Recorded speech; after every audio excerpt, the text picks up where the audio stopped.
ኢዮብን ከቁስሉ የፈወሰው ተስፋው ነው።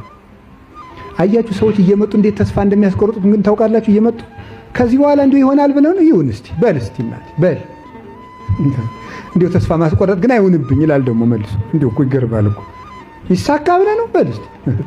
ሚስቱ እንዴት ተስፋ ታስቆርጠው እንደነበረ ተመልከቱ። ከብቶቹ አለው። ከዛ አስቀጥሎ ምንድን ነው ያለው? ልጆቹ። ሰይጣን እንዳደረገ ታውቃላችሁ። በትርጓሜ አባቶች ሲያስተምሩ ከመጽሐፍ ኢዮብ ላይ አይደለም ሲተረጉም በትውፊት ያገኙት ሲተረጉም ምን ይላል? ኢዮብ ከብቶቹ ካለቁ በኋላ ሰይጣን ማለዳ ልቅሶ የሚደርስ ሰው መስሎ መጣ። ኢዮብ ደህና አደርክ፣ እግዚአብሔር ይመስገን። ይሄን ሁሉ ሀብት ፈጅቶብህ እግዚአብሔር ይመስገን ትላለህ? ከብቶችን እኔ የፈጠርኳቸው እንዲህ አለ። ልጆቹ ሞቱ። ጭራሽ በሁለተኛው ቀን ራሱን ተላጭቶ መጣ።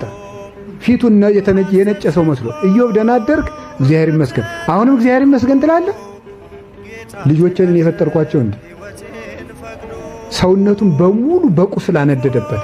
አባቶቻችን በትውፊት ሲተርኩ ትሎቹ እንኳን እየወደቁ ሲንጠበጠቡ እግዚአብሔር የሰጣችሁን ጸጋ ኑ ብሉ እንጂ እያለ ትሎቹን እየለቀመ ከቁስሉ ላይ ያስቀምጣቸው ነበር። እንዲህ ሲያደርግ ሚስቱ ምን እንዳለች ታውቃላችሁ? እግዚአብሔርን ከዚህ በኋላ እዚህ በላይ ምን ሊያደርግህ ነው የምታመሰግነው? ባረኮ ወሙት፣ እግዚአብሔርን ስደብና ሙት አለች። አንቺ ከሰነፎች ሴቶች እንዳንዷ ነሽ። የእግዚአብሔርን በጎ ነገሩን ደስ ብሎ እንደምንቀበል ክፉ ነገሩንስ ደስ ብሎን አንቀበልም እንዴ አላት።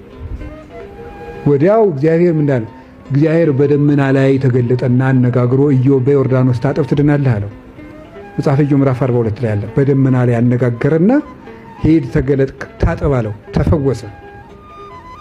ያቺ ደመና ማርያም ናት ይላል አባ ጊዮርጊስ። ተፈሥሒ ማርያም ለኢዮብ ደመናሁ ይላታል። የኢዮብ ደመና ማርያም ደስ ይበለሽ። ኢዮብን በደመና ተገልጦ ቁስሉን ፈወሰው። ያ የቆሰለ ኢዮብ የአዳም እርግማንና መከራ ምሳሌ ነው። በእውነተኛይቱ ደመና በድንግል